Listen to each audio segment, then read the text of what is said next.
Go ahead and reconvene, and we will move forward with the administration's presentation. I'll turn this over to Leslie Arnold. Thank you, President Wales, members of the board, Reverend Scott, now that I know how to officially welcome you and to acknowledge you. Thank you for that. Leslie Arnold, Superintendent of the school district. This is my second year. And we were asked, and not just asked, but by board policy, we did review the Civica application as it was presented on August 30th. And so what I'm going to share with you tonight is a compilation of the administrative review process. But before I do that, I wanted to just clarify a couple of things that were said earlier. First of all, and I will talk about DAC in just a minute, but for the CSP grant, when we did meet with Civica early on as an administrative team in early August, we did reject to sign off on co-signing for a bus. Yes, we did do that. We did not want to co-sign and obligate the school district for another bus. And so we did say that we were not going to do that, but there is no recollection of any of us, and there were 5 of us there that remember the CSP grant even being offered to us to review, but we did talk about the grant, and they, Civica had asked us if we would also partner with them on the grant. And at that time, Mr. McCarthy, also president at the time, called down to the grant to make sure that they could still submit the grant without us signing off and obligating the district to $100,000 in a co-signing situation. So I'm just trying to clarify that piece, as well as we did talk about transportation, food service, and other things, and I'll talk about this during our review.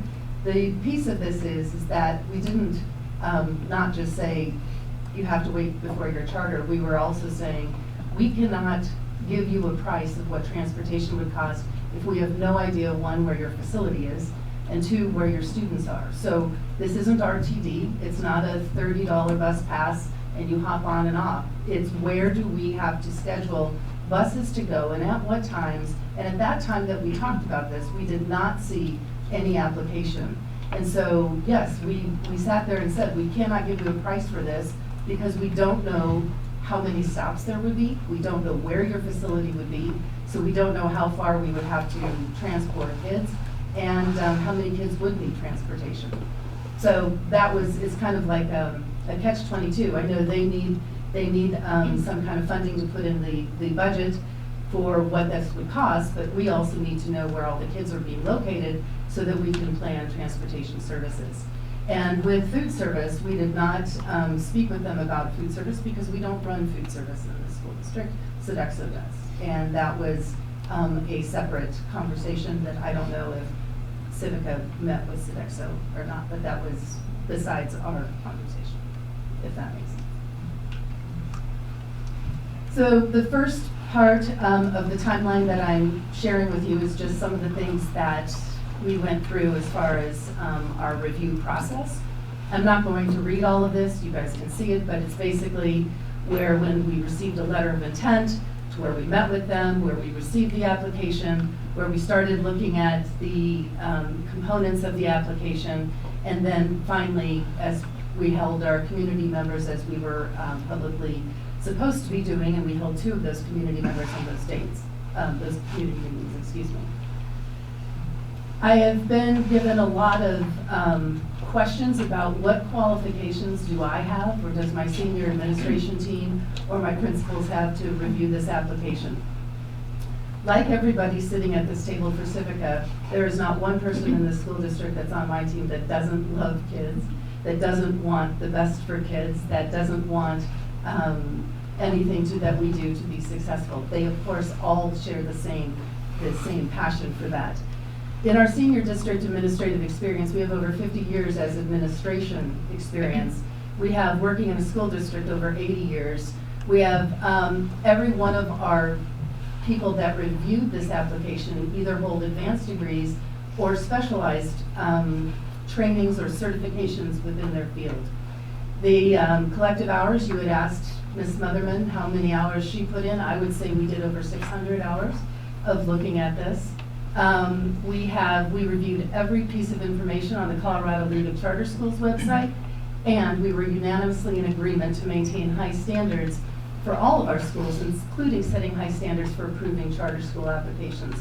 And if you have been working with me in the last year and a half, you'll know that that is something that has already been started. It doesn't just start with Civica, it is also starting with our 5 schools that we have currently. So the district administrative review team, we each took a section of it that we were most familiar with it. So it would make sense that our CFO would read the budget, and she would look through that before coming to the rest of the administration team. And our curriculum specialists look at the curriculum piece, our special education specialists look at that, et cetera, et cetera. We did discuss questions on October 9th. We participated with DAC on the November 7th. I did put where I was absent on a couple of these pieces so that you would know that I was not there.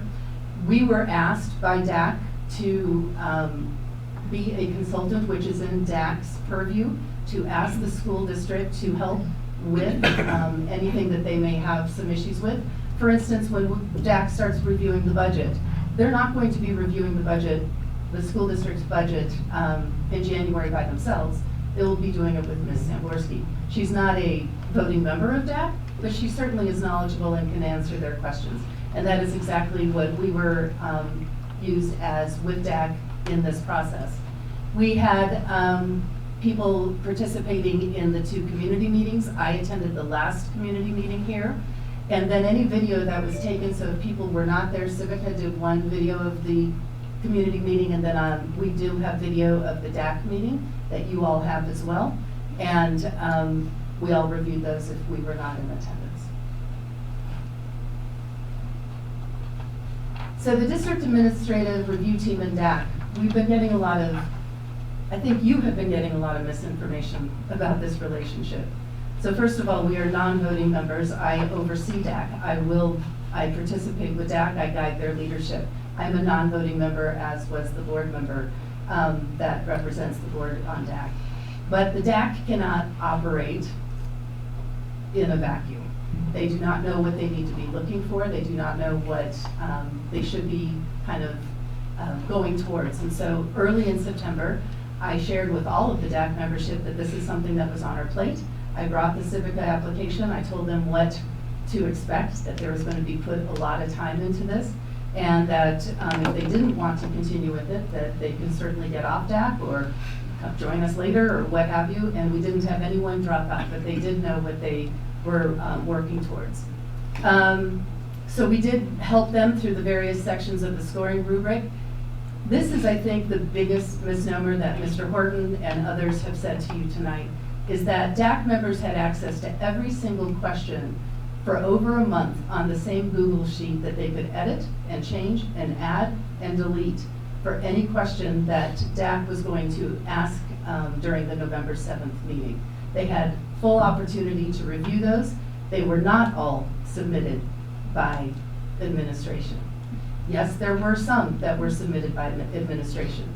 But DAC will also then share with you that on, I think when they were at Lepford for their DAC meeting before the school board meeting, that they met in different parts of, they split up in groups and said, you work on the budget, and they sat with the resident expert in finance.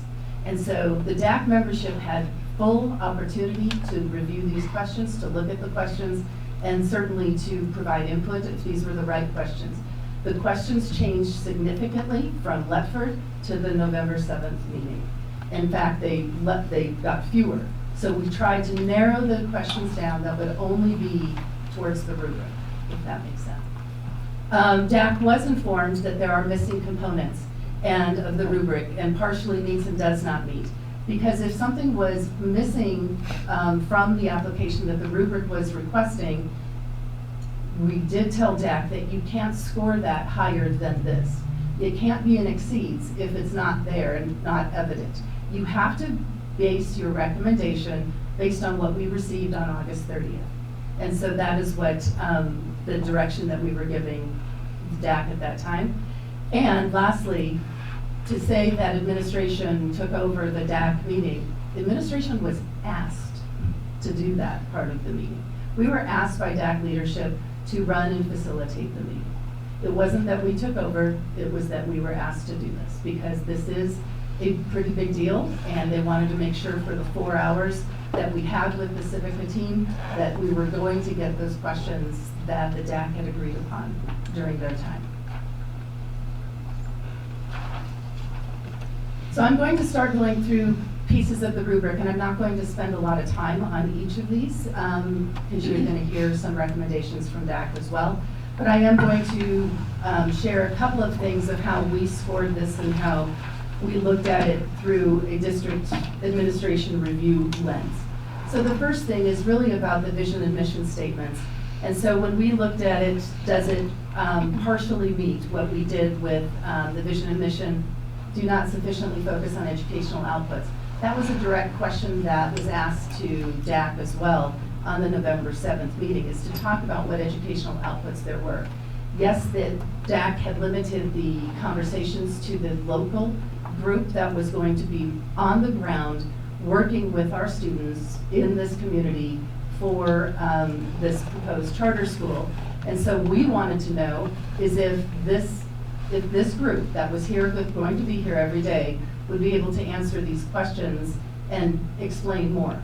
So when the questions were about educational outputs, we did not get an answer, at least one that was sufficient for the administration team, because it's really about what are the direct things that you're going to do in your vision and mission that are going to provide higher income and knowledge attainment, skill sets, beliefs, etc.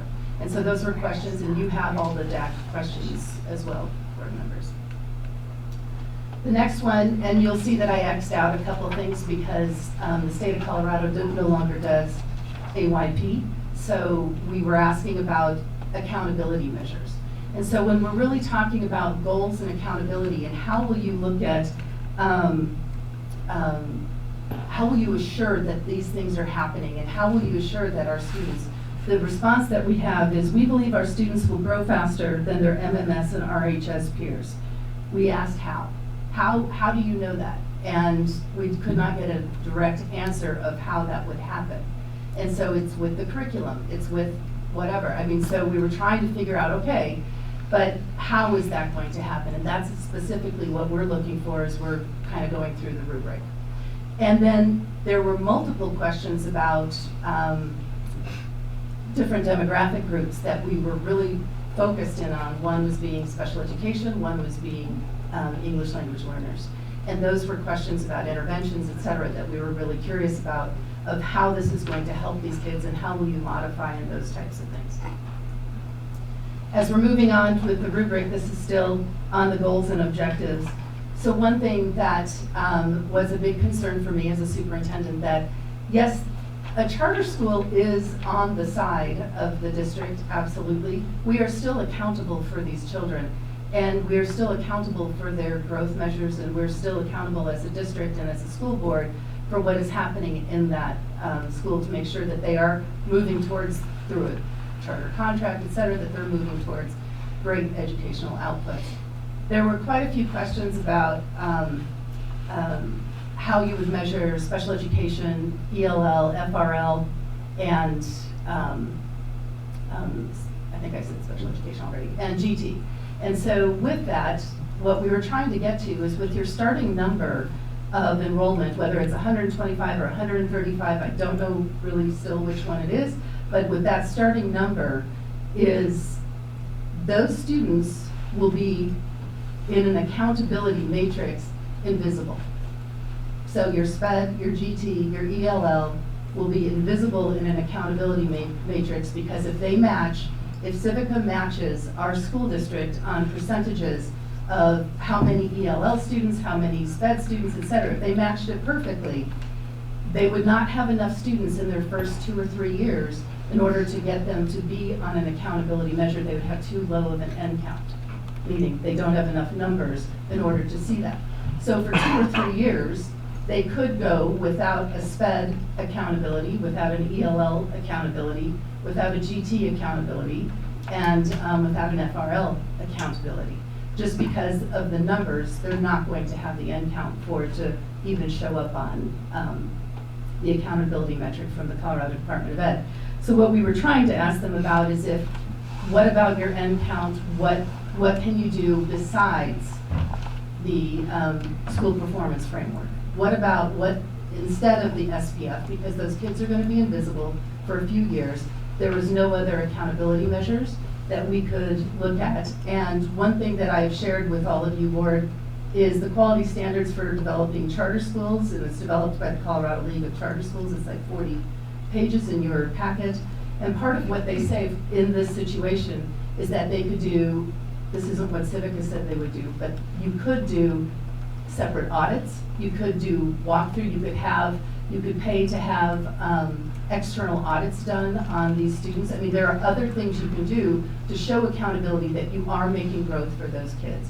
But right now, until they reach 225, 230 kids, they are not going to, those kids are not going to show up on the accountability framework.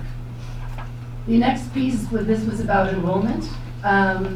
And we asked about community partnerships and memberships, and it was really nice to hear about the Boys and Girls Club. And that was what I think we do have, that was their one community partnership that I thought was really strong on there, but the description wasn't really provided. Like what I heard more tonight was more that I read in the application itself. So I heard more information tonight on what that would look like. The other thing is that Boys and Girls Club has transportation as well. And I don't know why that wasn't a connection or something that they could have harnessed as well, because they have their own school buses, et cetera. Again, from the policy, this is about outreach. I actually think that the Civica team has done a great job of doing some outreach. They've provided Spanish interpreters. They've included their enrollment forms, et cetera. Their educational program. So this was another piece of, if you look at the quality standards for developing charter schools created by the Colorado League of Charter Schools, it talks about a quality charter school application seeing 2 or 3 successful models and modeling yourself after that. It states it in here. I'm not making this up.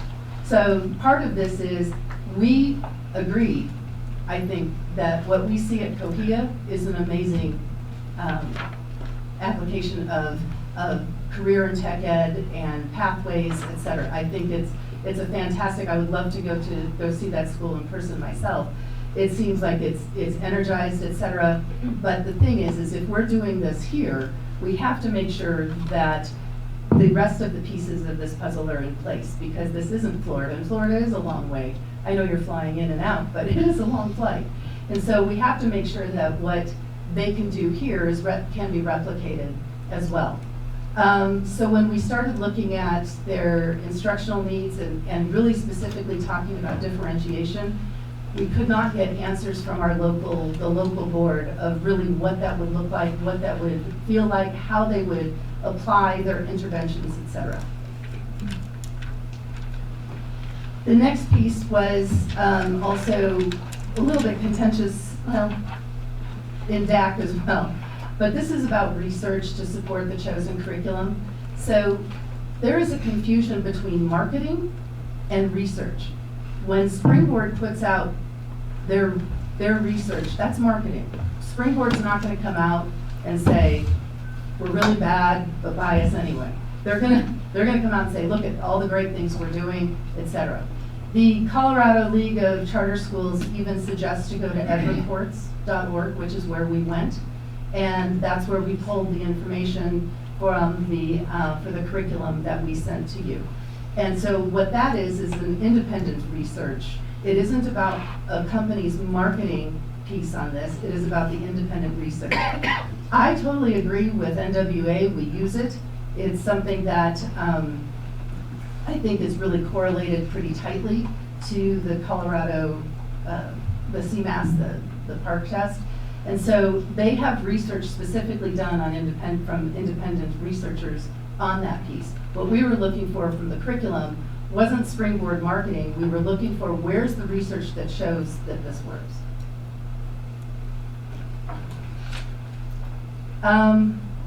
We looked at, we had some concerns and questions about training. I heard again more tonight than we did in DAC or that we heard at any of the community meetings about, I think when Mr. Alvarez talked about the principal piece and so forth of how he would be supporting Ms. McCowett, sorry. And, but that wasn't something that was really apparent, I don't believe, in the application. And so what we really wanted to think about is how can that curriculum support, because if you're using a different curriculum, and that's fine, because charter schools can do this, if you're using a different curriculum than what the district is using, the support isn't going to be coming from the district, obviously. And so what does that look like? How do you bring people in? How do you get that? And especially to train teachers that are not certified teachers in the curriculum. So when we looked at the scoring rubric, again, when this was about research, the selected assessments, we received a lot of information about research marketing components, but not necessarily the independent research. It is still confusing to me a little bit of why they would select iReady and NWA maps to do them at the same time. They are virtually looking at kind of the same thing. It's a lot of formative assessment, but we did not receive that kind of research that would say this is for this piece and this is for this next piece. When we asked about planning for, this was a section on evaluating pupil performance, in the application itself, it provided a corrective plan for teachers, but not for students. And in the Colorado League of Charter Schools application handbook, it talks about, like in 20 pages, about how you would work with students to do some corrective action in pupil performance. It isn't about the teacher corrective action, it's about the student. So that was an uncertainty for us. When we looked at the academic program based on evaluations, the Civica did identify a SIS system, Infinite Campus, but they did not identify an independent data warehouse dashboard that pulls data together for analysis. This was a big concern because, again, in the quality standards for developing charter schools, it talks about if you don't have a warehouse, is it going to be a person? Is it going to be an Excel spreadsheet? How will you get this data, this disparate data together? Because Infinite Campus doesn't do that for you. That is a place to put your information. It isn't a place to pull it and make connections instructionally. The budget piece, we can only go on what we were given on August 30th. And so what we had was that the budget didn't balance. And so that is a big concern because when you do pull out rural school funds, when you do pull out a grant that was put in one of their budgets, and you do pull out some of the other soft funds that, even though they may have called, I don't remember who they called, we called the Colorado Department of Education, and they said, no, you can't use those funds in there. So I don't know who's right, but that's the information that we received from the Department of Ed. We do not even use those funds in our own budget planning for you for next year because we don't know if they're coming year to year. So we don't plan on those funds. And so then when we get the funds, it's like, oh, great. So now we can look at those. So we rated that as it does not meet. We felt that the budget narrative, minimal connection to the mission and focus, and then the content didn't always match. There was a consulting line in there that seemed to be kind of a catch-all when we were looking at and asking questions that seemed like nursing and SPED and 504 support is all going to come out of this one line item budget, but it wasn't identified exactly. But when we would ask questions, well, what are you going to do about nursing? Well, we have it in the consulting budget. What are you going to do about with 504? Well, we have it in the consulting budget. And so we weren't quite sure. I think the consulting budget was $50-something thousand.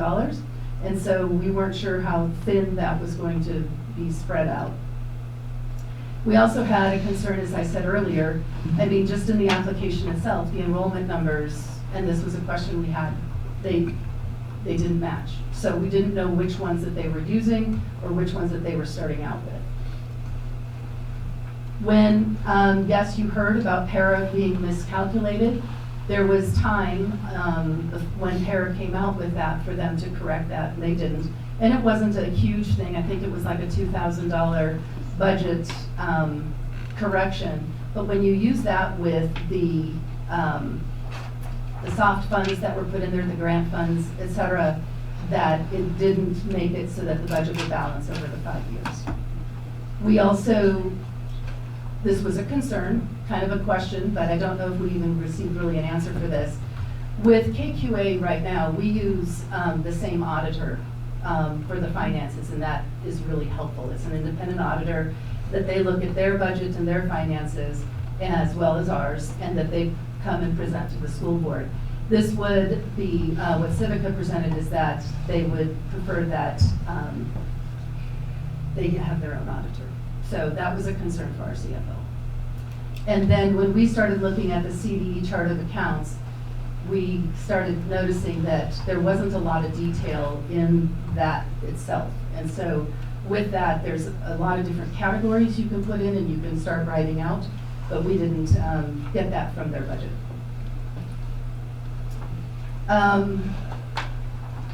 We had some concerns over the board treasurer overseeing the spending decisions, the day-to-day spending decisions, and that where then the principal had the authority over every other decision, it was more of a concern that we were looking at as we were scoring this. The charter application states about fundraising. We could not find fundraising except that PTO will do fundraising. So fundraising wasn't really something that was a strategy with how they would do this or what it would go towards. And then when we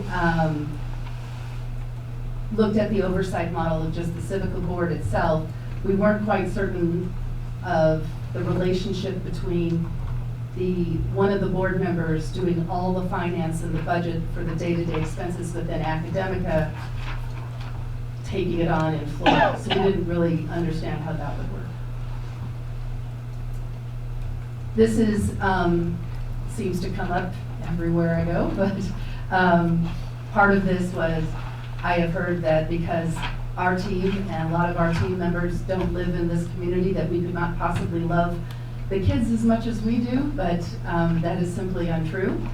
60% of their founding board only lives in their community, in this community, and it shouldn't make a difference of what you're looking at. I think we all have the same best intentions. And then we really wanted to look at it when board members were going to be replaced, what kind of board skill sets were they looking for? Because right now they seem short as board on legal, kind of, but so like if they would be recruiting more of a legal skill set, et cetera.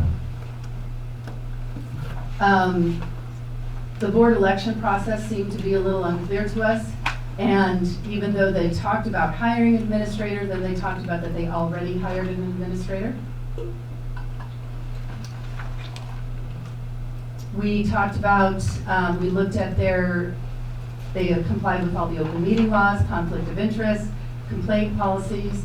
We had a question, and I think a board member also has this question, and I can wait for that, just about the dissolution in the Articles of Incorporation. State that all proceeds be distributed to the state if this dissolves. We had a big question about board training. So what we were told is that it would be free and online training. When we talked to the Colorado League of Charter Schools, their conferences, their regional meetings, their other meetings, they all cost. Even as a member, you have to pay to go to those. And part of, I think, being a good board is that you would be connecting with that like you all did at CASB. The stuff, you have to have a budget item for this. And so what we wrote is that there's no evidence that funding or time is allocated to ensure board member training. So there is no time allocated. It was just online as needed as new members came on. We eliminated the first one because we don't do highly qualified. What we had heard in the DAC presentation and at the community meetings that most of this teaching staff is going to be non-certified. We are concerned that there's no data analysis training, no data warehouse identified, and how would they tie this to student performance, and then of course the professional development, timeline support and leadership for their employees.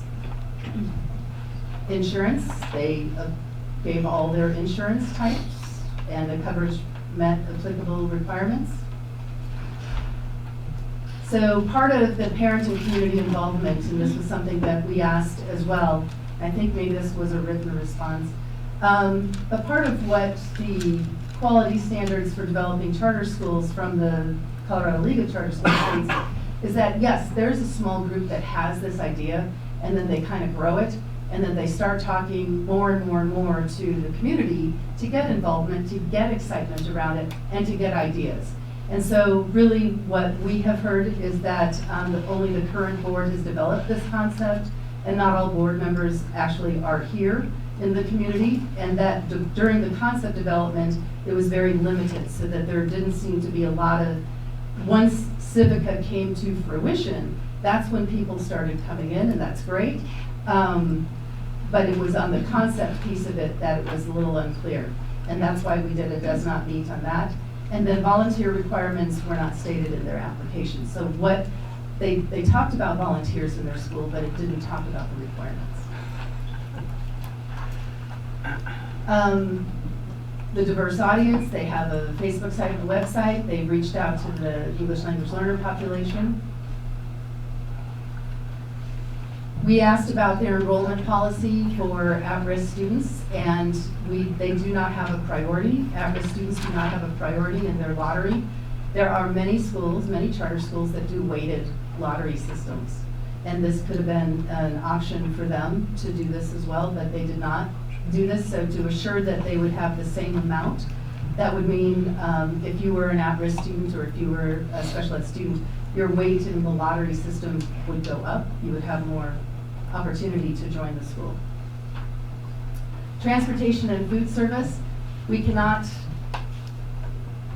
tonight, we can't, I can't, you can't, DAC can't review what was presented tonight, because this is the first time we've ever hearing this.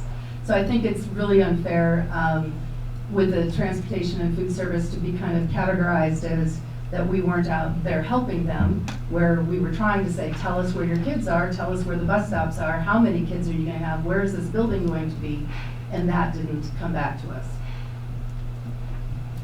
So the facility piece as well, this is the first time we are hearing about the sports barns, that there's a written, and I actually spoke after the second community meeting with Mr. Beal and Mr. Horton about why didn't you guys just get a letter of intent or something to back up if this wasn't going to work, if your facility plan wasn't going to work. When they presented to DAC, everything that they wrote about the facility with the tension fabric tent that they were going to use, we didn't even ask any questions because they said just ignore it. So we have to score this based on having no facility, because this is the first time that we've heard that there's even a facility. What I wrote, I pulled this straight from the charter school website, and why is the facilities process so important? This is something that you really have to have in place because it'll affect everything, your marketing, your recruiting, your ability to offer programming, etc. And how do you learn from others? These were straight from their website. You know, how do you get a broker to kind of help with this, etc. The waivers, we had concerns about not hiring certified teachers, and we did have questions and concerns about concealed carry on the Civica property. So Ms. Harmon, Yes. we are at 30 minutes. Yep. I think you're pretty close, okay? Yep. They met for discipline, expulsion, suspension. We had some issues with the budget piece and the special education and how they would fund this, of what they were trying to do. The dispute, school management was a meets.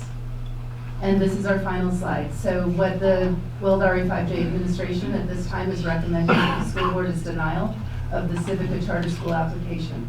So as it is written, we can only go by what we received on August 30th. The civic application is not in the best interest of the students, the district, and the community, since it does not demonstrate a strong capacity to establish and operate a quality charter school. We can do, let's see what happens, but it isn't about the adults in this room, it is about the kids in this room, that, in our school district. And so if this fails, what happens to our kids is that we have to have them back, and we have to make sure that we get it right with them. And so I am a charter school fan. My stepdaughter goes to a charter school. I am all about choice and options. That has nothing to do with this denial that we are asking the board to consider. We have some concerns with accountability, oversight, facility. The application was filled with a lot of errors. The CT program is really duplicative of Roosevelt High School. We're doing the same things that they are proposing to do. And then the unclear motivations about why this was even starting.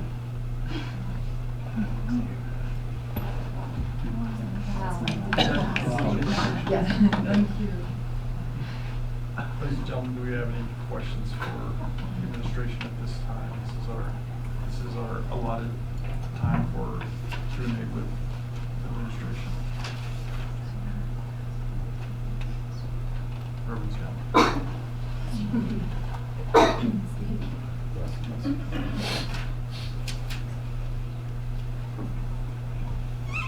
have a question. Go ahead, I'm still looking at it. Go ahead, Director Whitcomb. I think I understood you to say that, that we would be accountable, that this board would be accountable for the children in the charter school. Can you elaborate on that a little bit? So when we bring assessment results to you, you are accountable for KQA's results as well. And if KQA went on an improvement plan, you would be a part of that process with their board, et cetera. You are accountable for their budget. So if they do not balance their budget, or if things, and I think that's happened in the past with KQA, I mean, you have a right to step in and do what you need to do as a board to either support it or request that it dissolve.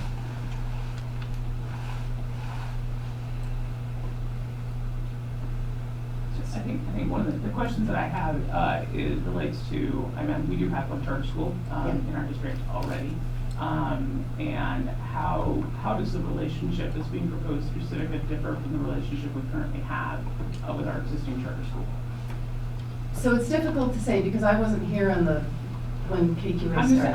I mean, like from a practical basis, I believe that as far as our level of involvement, you know, as a district administrative building, administrative staff, things like that. I think the relationship right now with KQA is very strong. Right. So we provide services to them? Yes. What services do we provide? We provide transportation, we provide food service, we provide special education services, we provide any itinerant teaching services that they need. They pay for all those services. We also do their payroll, their all the finances and budgeting as well. They do pay for these services. So we do some number of their back office functions? Yes, that is correct. They share the same system, so when we went with our data warehouse, they signed on as well, so that they would have the same information. Any other questions? So, okay, thank you very much.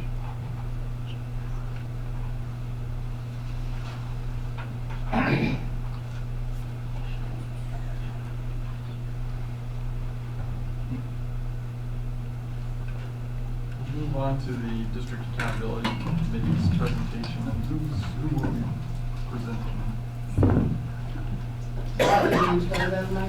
Huh? Okay, yep. Nope, come on. I just gotta get this.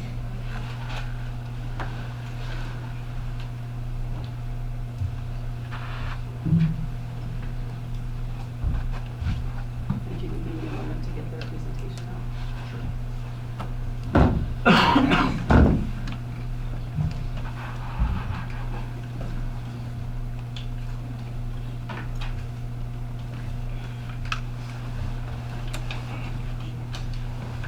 Do we have that presentation available to us? Which one? But, yeah. I It's don't printed, know. right? It should be in our, Just a hard copy. Yeah. Yeah.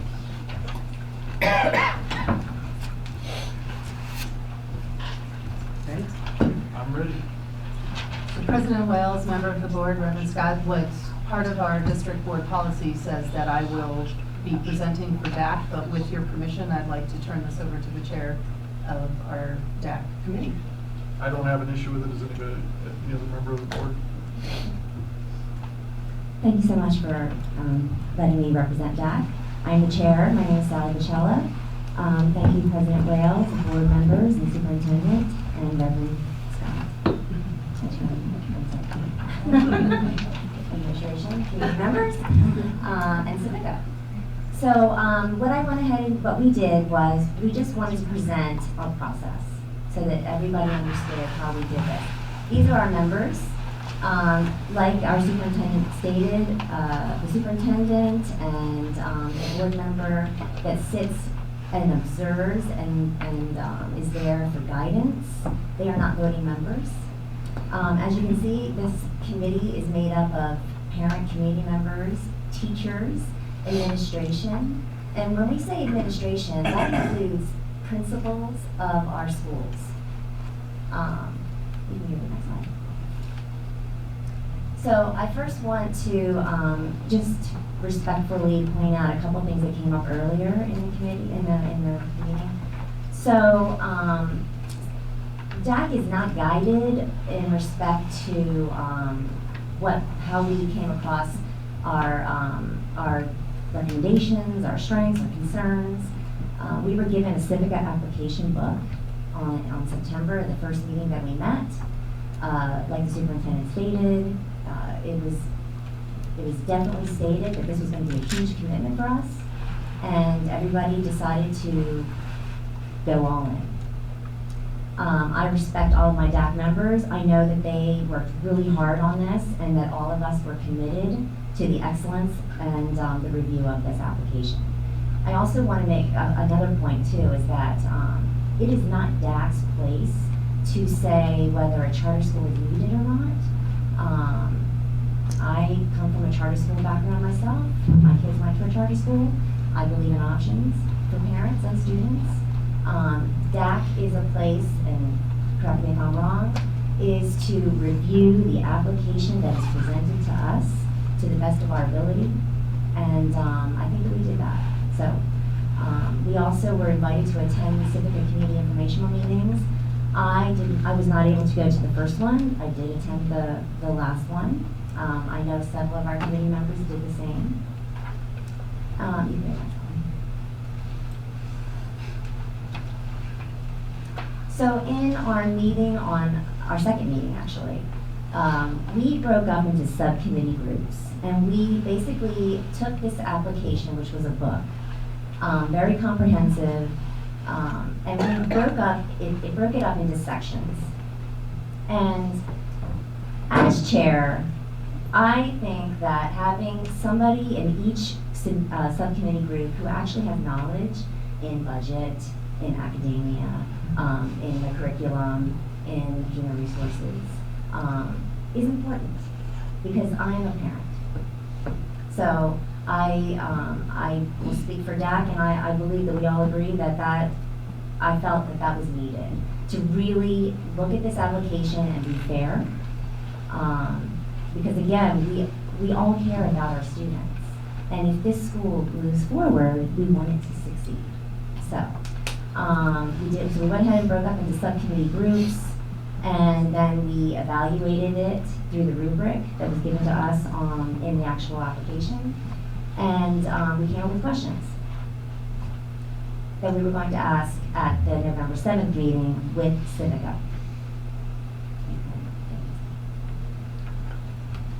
So DAC members hosted the charter review process meeting with Civica on November 7th. We as a group, we voted to use, when we went through the questions, I'm the chair, so I actually went ahead and I appointed Melinda Groom, who is the chief academic officer, to facilitate that meeting for me, because again, I'm a parent. And so I wanted to give Civica the opportunity, if they had questions, and, you know, to any of the questions of DAC, to actually have somebody who could address that, and to save time. It was a long meeting. And so anyway, I feel like we did get a lot done in that meeting, and we are committed to our students. So we went through it, and okay, I'm getting off topic now. I digress. Okay, move to the next one. Okay. So anyway, so DAC used the Civica Original Standard Application Checklist and Review Rubric given in the application as a guide for the subcommittee review groups, as I stated earlier, and the Civica review process meeting. Now DAC created a rubric of 3 sections. We voted on this because we felt that this was the best way that people would feel in a safe environment, that they could be honest with their strengths, concerns, and recommendations for this charter application. So, so we went ahead and gave that to the DAC members. They did not put their names on it. They submitted their strengths, concerns, and recommendations to DAC. And that is what we ended up finalizing and giving to the board prior with our presentation for your recommendation. I just want to make sure that everybody in this room understands that every single DAC member, including myself, is committed and dedicated to the students in our community. So when we went through this process, it was a commitment and a dedication, not only as a parent, but as teachers and as principals and administrators that are actually working within the school. So I just want to leave it at that. I appreciate it. I appreciate your time, and I thank you. So it looks like we do have a few questions here. I'll start with Director Hall. I appreciate all of the time that DAC and all of the members of DAC put into this, because I know as a parent, it's time away from your families. I know it's time away from home. If some of them work, it's time away from work. So I appreciate the daily service hours for our children and the community. Was DAC asked in any way to give one recommendation to the board? I don't clarify what you mean. Was DAC asked to give the board either an approval, contingency, or denial on the application? No. Okay. Not that I'm aware of. Could I- Yes, you worked through the rubric. There's 3 I was options. gonna say yes, we were. Like, Yes. Oh, but again, oh, okay. So we did do that with the subcommittee. Yes, we did. So I appreciate that you included all of DAC members' comments to us, but I'm really disappointed as a board we didn't get a recommendation from DAC, because part of the accountability committee is to hold the whole district accountable, including the board members. So I appreciate everyone's time. I know it's time away from your families, from your home, from everyone, holidays away. I'm just sad we didn't get that one approval as a majority vote, and it could have been done any way you guys found how you wanted to do it. Like the recommendations you gave us are all confidential. It could have been a confidential majority vote. I appreciate that. Thank you. Director Cezanne. I just wanted to echo Director Hall's comments and say thank you to the District Accountability Committee. I sat on that committee last year. We were dealing with the bond, and we didn't have any 4-hour meetings. We were dealing with the bond. So thank you to all. I know many of you are in the room, teachers, staff, parents, community members in the room. So thank you for that time. But Director Hall, I appreciate the recommendations that we do have from you guys. I know there's a pretty thick stack that we'll have to look at. So thank you all for your time. I know it was a great commitment, so thank you. Director Scott. Hi, Chris Wills. I just want to make sure, pardon the new guy. My understanding is that the District Accountability Committee is composed the way that it is because the state regulations require us to do it the way that we did it.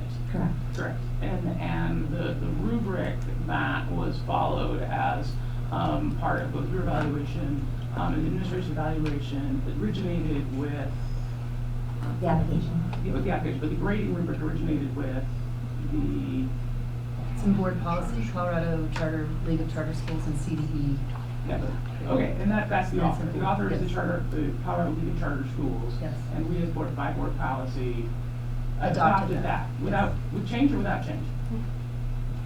We Without- changed it. No. Okay, okay.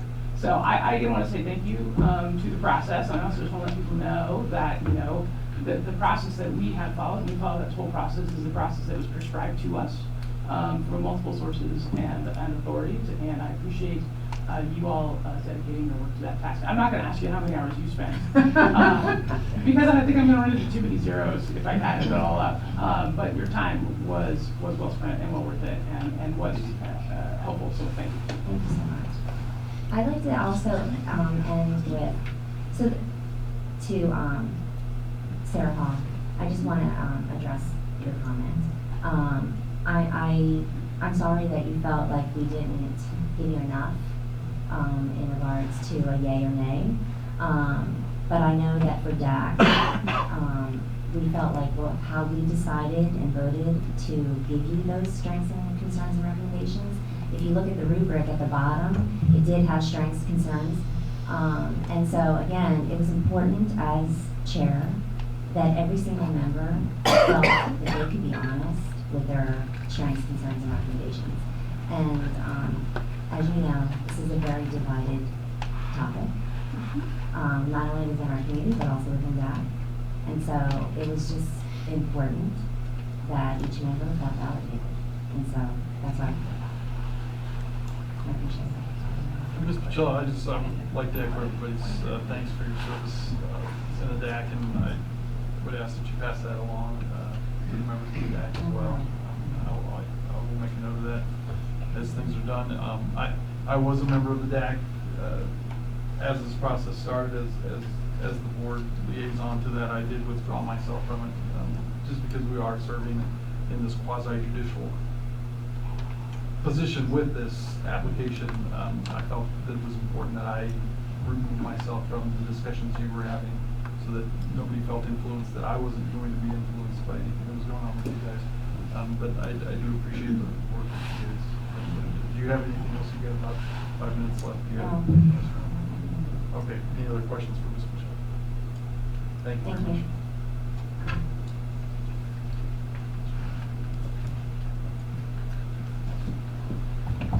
Mr. President, could I just add a little bit of clarification on his question or not? No, not at this time. Thank you. Okay. All right, you guys all rehydrated there? Could we have 5 minutes? Yeah, that's fine. Why don't we come back at 8:05? Thank you. Take a recess.